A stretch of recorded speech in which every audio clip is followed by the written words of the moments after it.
Yes, katwongera tubifurize kuguma kugubwa neza guhirwa mu byo mukora byose. Birumvikana tuba tugarutse mu cyitwa makuru arebana n'umutekano, politike na diplomasi kugira ngo tuba updating, tubabwire uko situation ihagaze ku mirongo imbere ku rugamba. Turaza kuba dukomoza kuri byinshi cyane bigiye bitandukanye, by'umwihariko ku butaka bwa Repubulika Iharanira Demokarasi ya Kongo. Ibintu byongeye gukomera, ibintu byongeye kuba ibindi nk'uko amakuru y'ingenzi arimo agenda atugeraho abyemeza muri rusange. Turaza kunyarukira mu mujyi wa Uvira tubapudetinge tubabwire uko situation ihagaze. Ubu tuvugana Uvira rwagati M23 imaze kongera kwafatira abarundi ndetse na FDLR. Aba bagabo bakaba bari kubafata mu gihe by'umwihariko umujyi wa Uvira intare zasarambwe zikomeje kugenda ziwuvamo gake gake. Turaza kubikomozaho tubabwire uko situation ihagaze. Turaza kugaruka mu bice bigiye bitandukanye tugende tubapudetinga tubabwira uko byifashe, kuko amakuru ni menshi cyane arebana n'umutekano, politike na diplomasi. Umutekano wongeye kugaruka mu burasirazuba bwa Repubulika ya Demokarasi ya Kongo waruhanganyishije cyangwa se waruhangayikishije Burundi ndetse n'igihugu cya Repubulika Iharanira Demokarasi ya Kongo. Ariko kandi turaza kubabwira yuko minisitiri yibajije ibibazo byo gusubiza abaturage amahanga, kandi akaba akomeje kugerageza ukuri mu gushyigikira ibimenyetso hano ku butaka bwa Repubulika Iharanira Demokarasi ya Kongo. Ibyo byatangajwe n'uwitwa Patrick Muyaya. Amakuru aremeza ko muri teritwari ya Warikare AFC M23 n'ingabo za Repubulika ya Demokarasi ya Kongo bakomeje guteza umwirijyane n'ubwoba muri Warikare, kugira ngo turaza kuba tuyikomozaho tubiva imuzi n'umuzingo tubabwira uko situation ihagaze. 5 rero utari wakura subscribe, nyamuneka nta kindi akwiye gukora gukora subscribe kugira ngo tujye tubana 5 ariko kandi nyamuneka ikindi akanasharinga izi video kugira ngo zijye zigera kure mu buryo navuga ko udasanzwe. Ikindi kandi nyamuneka ni ugukora buri kimwe cyose gishoboka akajya abari kumwe natwe video yose turekuye agakora like buri kimwe cyose kugira ngo tujye tugena 5 gusa. Nyamuneka nyemerera mite ninjira mu cyitwa amakuru nyirizina, ariko gusa mbere kugira ngo nyinjiremo unanyimira mbanze nisurize abantu badukurikira bari mu bice bigiye bitandukanye, kuko ni bamwe mu bantu bagaciro gakomeye cyane badukurikira rero bari mu gihugu cy'u Rwanda, ariko kandi bari mu gihugu cy'u Burundi, badukurikira bari Kenya, bari Tanzania, bari Malawi ndetse na South Africa, Ububiligi ndetse n'Ubufaransa. Tubaye ikaze tubikuye ku mutima. Tugiye rero by'umwihariko kuba twinjira muri byinshi bigiye bitandukanye. Nyamuneka nababwiye ati mfunyamfunyi ntabwo twari twazirangiza. Turaza kubabwira yuko Uganda igiye kwakira inama y'abakuru b'ibihugu yiga kuri AFC M23. Turaza kuba tubikomozaho tubiva imuzi n'imuzingo. Turaza kubabwira yuko muri Repubulika Iharanira Demokarasi ya Kongo Kinshasa ibintu byongeye gukomera. Nyamuneka inama imaze guterana muri Palais de la Nation. Ese inama iri giki imeze bite? Turaza kubikomozaho. Turaza kugaruka ku birwano igiye itandukanye ikomeje kugenda iba mu bice bigiye bitandukanye. Tugende tuba updatinga tubabwira uko byifashe muri rusange, kuko amakuru aba ari menshi arebana n'umutekano, politike na diplomasi. Turiwe tugenda dukomozaho tuva imuzi n'imuzingo. Turaza kuba tuvuga byinshi bigiye bitandukanye tugenda tubabwira uko situation ihagaze. Nyamuneka ni nayo mpamvu mbabwira ni mube tayari kugira ngo ibintu tuze kugenda tubyinjiramo namo mu buryo bwihuse cyane muri rusange. Sindi butinde nyemera mpite ninjira muri ano makuru arebana n'umutekano, politike na diplomasi by'umwihariko akomeje kugenda atugeraho. Dushyire mu mirwano ikomeye cyane muri teritwari ya Warikare, ni mu ntara ya Kivu y'Amajyaruguru, nk'uko amakuru y'ingenzi akomeje kugenda atugeraho mu buryo bwihuse cyane. Mu ntara ya Kivu y'Amajyaruguru ni muri teritwari ya Warikare habaye imirwano ikomeye cyane, by'umwihariko ikaba ari imirwano yahanganishije ihuriro rya AFC M23 ndetse n'ingabo za Repubulika Iharanira Demokarasi ya Kongo. Imitwe yitwaje intwaro Wazalendo mu duce twa Ihura ndetse na Ibonga tugeze two muri groupement ya Kasimba aho niho ibintu byari bikomeye.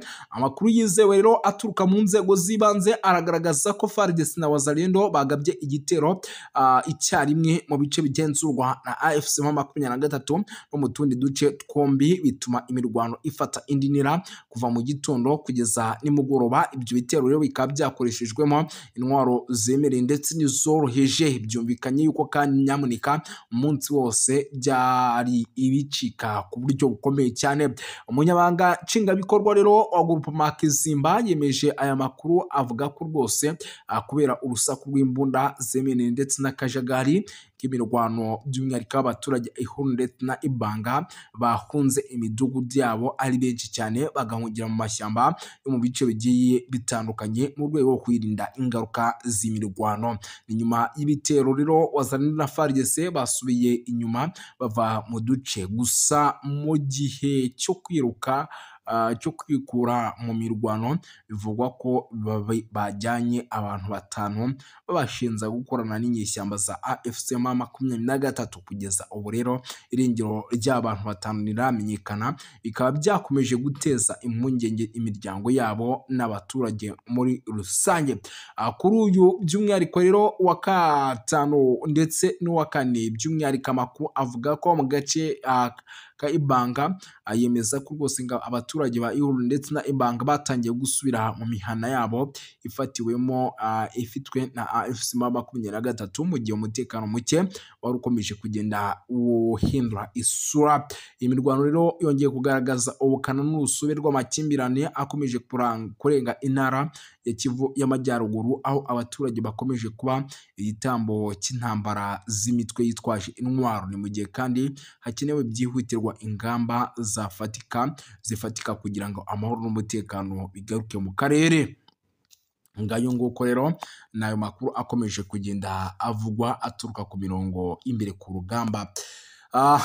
Ndabona amakuru ari menshi arebana n'umutekano, politike na diplomasi. Ndabona amakuru ari menshi by'umwihariko ni byinshi cyane bikomeje kugenda bitangazwa, ariko kandi by'umwihariko bitugeraho amakuru ndabona rwose ari menshi cyane. Twirukanse cyane rero ntabwo ndi butinde, by'umwihariko nyemerera mpite ninjira mu yandi makuru agiye atandukanye arebana n'umutekano, politike na diplomasi. Amakuru agiye atandukanye, amakuru aba ari menshi cyane.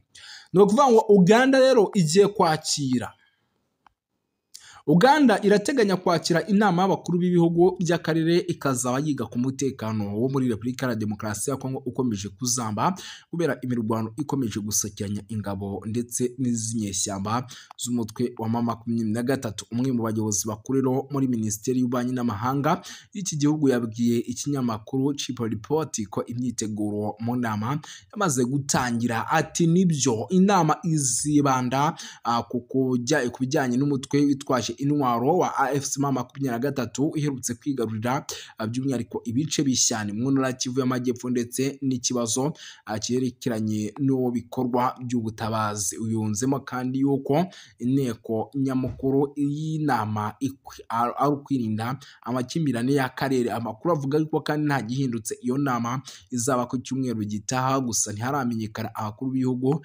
byatumiwemo. Mu byumweru 3 bishize rero ubwo muri Kivu y'Amajyepfo imirwano yongeraga kubura, AFC M23 n'ihuriro ry'ingabo za Repubulika ya Demokarasi ya Kongo rirwana ku ruhande rwa leta ya Kinshasa mbere yuko izo nyeshyamba ziyobowe na General Sultan Makenga zigarurira ibice byinshi birimo n'umujyi wa Uvira zafashe ku itariki 9. Ni nyeshyamba rero navuga ko zikomeje gukora igihe kimwe cyose gishoboka, ariko kandi ikanavugwa yuko bimwe mu bice bigiye bitandukanye mu ntara ya Kivu y'Amajyepfo bikomeje kugenda bifatwa n'izi nyeshyamba. Ifatwa rya Uvira rero n'ibice byegereye umupaka w'u Burundi kandi byanatumye umwuka mubi urushaho kuba mubi cyane mu gihugu cy'u Rwanda rushinzwa kuba rufasha M23. Gitega kandi ivuga ko imirwano yabaye mu byumweru 2 bishize hari ibisaso byarashwe ku butaka bwayo byanatumye yihaniza u Rwanda ndetse ikanaburira by'umwihariko u Rwanda ngo mu gihe ibitero byaba bikomeje ikaba yagira ikikora. Si ibyo gusa kandi rero u Rwanda ruhakana ibirwivuye inyuma by'umwihariko ku bijyanye n'ibitero cyangwa se n'ibikoresho byarashwe ku butaka bw'u Burundi, ahubwo rukavuga ko ubwo ingabo zarwo zahanganiye na AFC M23 mu gace ka Kamanyura hari ibisasu byaguye mu Bugarama. Icyakora urwego rwo gucubya umwuka mubi wari watangiye gututumba, ibihugu byombi bikomeje gukora ibishoboka byose kugira ngo uhagarare.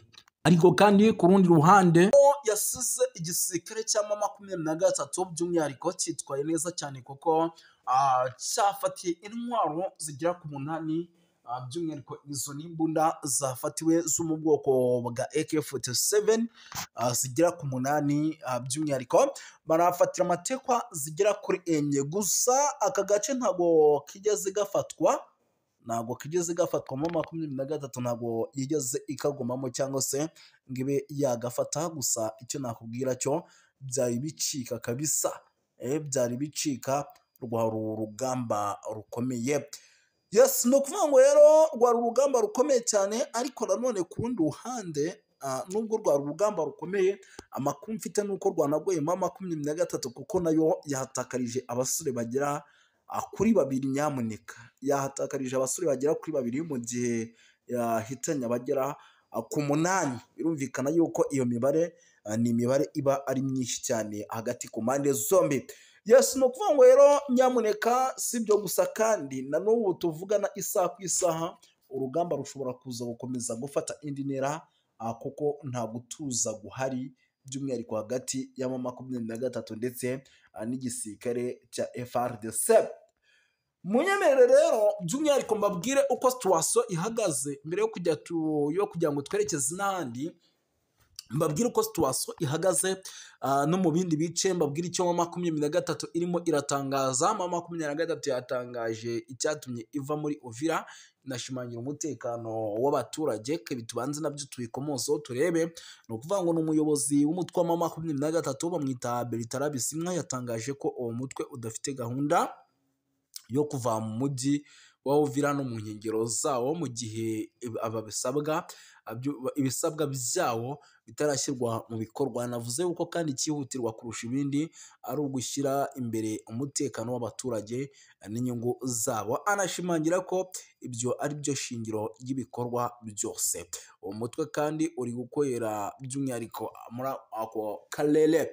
Mu magambo Bisimwa rero yagaragaje ko M23 itifuza intambara idafite icyo imariye abaturage, ahubwo avuga ko igamije gukemura ibibazo. Anavuga ko kandi bimaze igihe byirengagizwa. Yanongeyeho kandi ko umutekano usesuye n'uburenganzira bw'abaturage ari byo bigomba kubanza kwitabwaho mbere y'uko hagira icyemezo cyo kuva mu mujyi wa Uvira. Uyu muyobozi kandi yanavuze ko ibisabwa n'umutwe wa M23 bijyanye no kuganira mu buryo burambuye bwo kugarura amahoro n'ituze. Aranenga ubuyobozi bwa Leta ya Repubulika ya Demokarasi ya Kongo ko budashyira mu bikorwa amasezerano n'ingamba zagiye zemeranwaho. Ibi bije nyuma y'uko Uvira mu bice bitandukanye bikomeje kugaragaramo umwuka w'umutekano muke, abaturage bakagaragaza impungenge ku buzima n'ibikorwa byabo bya buri munsi. Abasesenguzi bavuga yuko ibi bishobora kuza kongera umurego w'ibiganiro bya politiki n'ibya diplomasi hagamijwe gushaka umuti urambye w'ibibazo by'umutekano mu burasirazuba bwa Repubulika Iharanira Demokarasi ya Kongo. Mu ncamake rero M23 iravuga ko itazigera iva muri Uvira mu buryo busobanutse. Inashimangira ko kandi cyihutirwa ari ukubanza kubona ibisubizo bifatika ku bibazo by'umutekano n'inyungu z'abaturage mu rwego rwo kugira amahoro arambye. Birumvikana yuko rero nyamuneka ibintu ntago byoroshye. Perezida Tshisekedi rero yasobanuye amagambo ye aheruka gutangaza by'umwihariko impaka ku ngabo za Repubulika Iharanira Demokarasi ya Kongo. Ni byinshi yavuze. Ni Perezida wa Repubulika Iharanira Demokarasi ya Kongo rero Felix Antoine Tshisekedi Tshilombo yongeye gusobanura amagambo aherutse kuvuga n'ingabo z'igihugu, amagambo yari yateje impaka.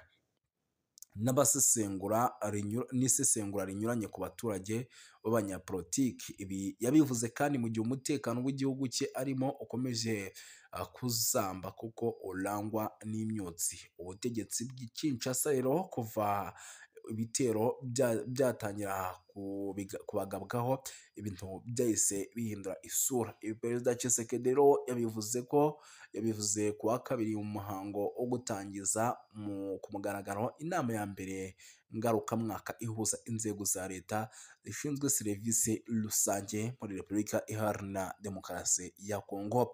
Gukoresha rero imvugo ikakaye, bamwe babifashe nk'ibigaragaza gusuzugura abaturage ndetse n'inzego z'umutekano by'umwihariko n'ingabo ze bwite. Ati iyo rimwe na rimwe nkoresheje amagambo akomeye mu kunenga, mba nshaka kugaragaza ubuzima buteye isoni abanyekongo benshi bamazemo imyaka myinshi. Si ukugira ngo nyamuneka ibi bikorwe. Birumvikana ko kuko yavuze n'andi makuru menshi agiye atandukanye, avuga yuko kandi nk'amagambo yasobanuye imvugo perezida aherutse gukoresha mu kiganiro yagiranye n'urubyiruko mu ntangiriro za kiriya cyumweru gishize, aho yagarutse ku mibereho mibi n'imiterere igoye byagiye biranga ingabo n'abandi bashinzwe umutekano by'umwihariko bamufasha mu buzima bwa buri munsi. Uyu kandi yanakomeje kugenda avuga byinshi bigiye bitandukanye by'umwihariko Perezida Tshisekedi kandi yanashimangiye ko ingabo za Repubulika ya Demokarasi ya Kongo zikwiye guhabwa icyubahiro gikwiye, ibikoresho bihagije n'imibereho myiza kugira ngo zibashe kuzuza inshingano zazo zo kurinda igihugu n'abagituye mu buryo bwo kubahiriza ikinyabupfura n'umwuga n'ishema. Mu gihe kandi Repubulika ya Demokarasi ya Kongo ikomeje guhura n'ibibazo bikomeye by'umutekano muke mu burasirazuba bw'iki gihugu, ubusobanuro bwa perezida rero bufatwa nk'ugamije kugarura ituze mu bitekerezo bya rubanda no kongera kugaragaza ko leta yiyemeje gushyira imbere agaciro k'ingabo zayo ndetse n'abandi bose bafite inshingano zo kurinda umutekano. Iyi ngingo kandi yongeye kugaragaza ihurizo rigira riti hagati y'imvugo za politiki uko zisobanurwa mu ruhame ni ingaruka zishobora kugira ibibazo ku gihugu kirimo intambara n'igitutu ku miryango mpuzamahanga. Birumvikana yuko rero ntabwo byoroshye, ibyo nabyo byagarutsweho mu buryo bukomeye cyane. Ingabo z'u Burundi rero ahitwa mu misozi ya Fizi, nyamuneka ibintu ntabwo byoroshye. Abaturage bahatuye rero bari kubwira itangazamakuru ko ngo ingabo z'u Burundi ngo ziri kwinjira mu bibogobogo mu masaha ya nimugoroba zinyuze mu nzira zisanzwe zikoresha. Umwe mu baduha amakuru rero yagize ati ingabo z'u Burundi zari ziherutse kumanuka Ibaraka zihunga imirwano hariya za Ndondo, none zongeye kugaruka hano mu bibogobogo mu masaha ya nimugoroba nibwo bari kugenda bagaruka muri rusange. Abaturage rero by'umwihariko bahatuye nibyo bari kugenda batangaza. Ayo makuru akomeza avuga yuko kandi ngo izi ngabo zitari zonyine kuko ngo zerekejwe n'abarwanyi bo mu mutwe wa Gumino uyobowe n'uwitwa Munangantama n'uwitwa Fudeko, aho bivugwa ko nabo ngo bazamutse bava Ibaraka. Uyu kandi mu gusubira bibogobogo kw'ingabo z'u Burundi, ibyo biteje ibibazo impande zombi, byanateye impungenge zikomeye abaturage bahatuye bibaza imyitwarire yabo ishobora kuza kubasubiza mu ntambara nshyashya. Ni mu gihe kandi hari hamaze agahe gato hari agahenge. Twibukiranye neza yuko nyamuneka mu mpera z'icyumweru gishize ingabo nyinshi z'u Burundi zahunze imirwano ikomeye cyane muri Ndondo, aho umutwe wa M23 wari urimo urabarasa muri ibi bice, ariko kandi bikavugwa ko ngo zari zahunze zose zirimo ziragenda zigaruka. Si Ndondo gusa rero ingabo z'abarundi zahunze, kuko andi makuru agaragaza ko hari n'izindi ngabo z'u Burundi zavuye mu bice bigiye bitandukanye no mu nkengero za Minembwe nyuma yo gutsindwa mu mirwano yahabereye. Ibi bibaye mu gihe rero nyamuneka hiriwe humvikana imirwano ikomeye cyane mu gace ka Rwenzakuru ihuza umutwe wa Twirwaneho ndetse n'ingabo z'abarundi FDLR n'indi mitwe y'abazalendo. Amakuru aturuka muri kariya gace rero akavuga ko ibintu bitifashe neza. Ibi rero bikaba ari nabyo birimo biragenda bitera ikibazo gikomeye cyane, ariko kandi nyamuneka ahitwa kuri Puwezelu naho ntabwo ibintu byoroshye. Ahitwa kuri Puwezelu naho ntabwo ibintu byoroshye, kuko hongeye kugeragezwa icyitwa ibitero kandi bikaze. Bikaba ari ibitero rero navuga ko bishobora kuza kuguma kugira ingaruka ku basivile, kuko nicyo kintu cya mbere kirimo kiragenda gihungabanira muri ino ntambara muri rusange, ariko ubwo byose nyine biraza kugenda bigenda neza. Reka tunabashimire dusoreze ahangaha, amakuru yacu ni akagaruka nshuti z'akadasohoka.